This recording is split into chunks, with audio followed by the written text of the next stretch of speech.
ప్రభువైన యేసుక్రీస్తు నామమునకు మహిమ ఘనత ప్రభావములు చెల్లునుగాక. దేహమునకు దీపము కన్నే గనక నీ కన్ను తేటగా ఉండిన ఎడల నీ దేహమంతయు వెలుగుమయమై ఉండును అని ప్రభువాక్యం సెలవిచ్చుచున్నది. మన దేహమునకు దీపము కన్ను. ఆ కన్ను తేటగా ఉండే విధంగా చూసుకోవాలి. ఏమాత్రము చెడ్డ దృశ్యములు చూడకూడదు, వ్యామోహపు చూపులు చూడకూడదు. దేవునికి అసహ్యమైనటువంటి దృశ్యాలు ఏవైనా సరే మనం చూడకూడదు. సినిమాలు సీరియల్ చూసి కూడా మన కన్నులను మనము అపవిత్రపరచకూడదు. ఎందుకంటే మన కన్ను తేటగా ఉన్నప్పుడు మన దేహమంతయు వెలుగుమయమై ఉంటుంది. కాబట్టి మనం ఏ చూపులు చూసినా కానీ బహు జాగ్రత్తగా మనము చూడాలి. మంచి చూపులను మాత్రమే మనం చూడాలి. చెడ్డ చూపులు మనం చూడడానికి వీల్లేదు. చెడ్డ దృశ్యములు చూడడానికి వీల్లేదు. కాబట్టి మన దేహమునకు దీపము కన్ను. ఆ కన్నును బహు జాగ్రత్తగా కాపాడుకోవాలి. మంచి దృశ్యములు మాత్రమే మనము చూడాలి. చెడ్డ దృశ్యములు చూచి మన దేహమును మనము పాడు చేసుకోకూడదు. ఎందుకంటే మన కన్ను చెడిపోతే మన దేహమంతయు చీకటిమయమై అయిపోతుంది.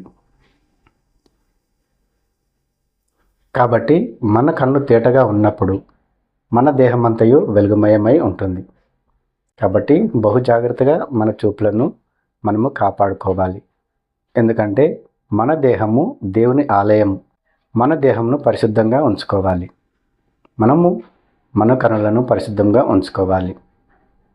అప్పుడే మన దీపము ఆరిపోకుండా ఉంటుంది. మన దేహము వెలుగుమయమై ఉంటుంది. మత్తయి సువార్త 6వ అధ్యాయము 20వ వచనము. పరలోకమందు మీ కొరకు ధనమును కూర్చుకొనుడి. అచట చిమ్మెటి అయినను తుప్పైనను దాన్ని తినివేయదు. దొంగలు కన్నము వేసి దొంగిలరు. నీ ధనం ఎక్కడ నుండునో అక్కడనే నీ హృదయము ఉండును. పరలోకమందు ధనమును కూర్చుకొనుడి.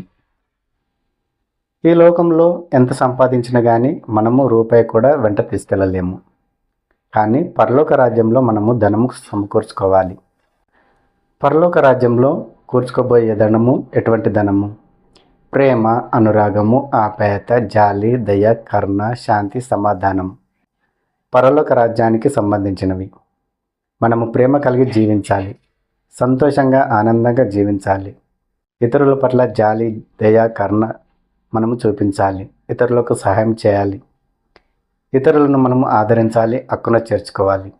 దేవుడు తన పరిశుద్ధ గ్రంథం ద్వారా మనకేం తెలియజేశాడో అవన్నీ మనము అనుసరించి జీవించాలి.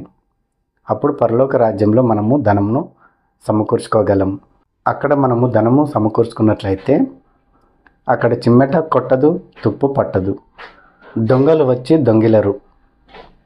దొంగతనం చేయడానికి కానీ అక్కడ ఏమాత్రం అవకాశం ఉండదు. మన ధనం ఎక్కడ ఉంటుందో మన హృదయం కూడా అక్కడనే ఉంటుందని ప్రభు తన వాక్యం ద్వారా సెలవిస్తున్నాడు. కాబట్టి మనం ఈ లోకంలో ఎంత సంపాదించినా కానీ నిష్ప్రయోజనం. కాబట్టి ఈ లోకంలో ఐశ్వర్యం సంపాదించుకొన మొదలు పెట్టకూడి అని ప్రభు వాక్యం సెలవిస్తున్నది. కాబట్టి మనం ఈ లోకంలో ఎంత సంపాదించినను ఒక్క రూపాయి కూడా మనం వెంట తీసుకెళ్ళలేము.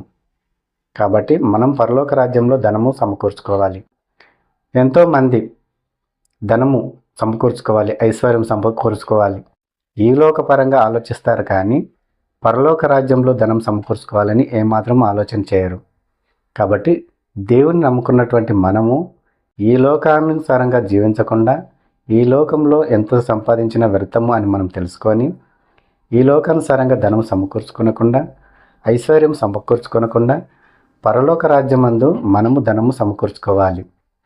అంటే మనం ప్రేమ కలిగి జీవించాలి. దేవుడు ప్రేమయ్య ఉన్నాడు కాబట్టి ఆ ప్రేమను మనం పొందుకొని ఇతరుల పట్ల ఆ ప్రేమను కనబరచాలి. దేవుని వాక్యాన్ని ఇతరులకు తెలియజేయాలి. యేసయ్య గురించిన వార్త మనం ఇతరులకు తెలియజేయాలి. అనేకులను దేవుని చెంతకు నడిపించాలి. మనకు తెలిసినటువంటి వార్త ఇతరులకు తెలియజేసి పాపంలో జీవిస్తున్నటువంటి వారిని దేవుని సన్నిధికి నడిపించాలి. ఇతరులకు మనం సహాయం చేయాలి. అలాగే ఇతరుల పట్ల జాలి, దయ, కరుణ మనము కలిగి జీవించాలి. ఇతరులను ఆదుకోవాలి, ఆదరించాలి, హక్కున చేర్చుకోవాలి. ఇవన్నీ పరలోక రాజ్యానికి సంబంధించినవి. ఈ లోకానుసారంగా కానీ మనం జీవించడానికి కానీ ఈ లోకంలో ధనవంతులు కావడానికి కానీ మనము ప్రయాసపడకూడదు. కాబట్టి ఈ విషయాన్ని ప్రతి ఒక్కరు గమనించవలసిందిగా ప్రభువైన యేసుక్రీస్తు నామములో మిమ్మల్ని కోరుకుంటున్నాను.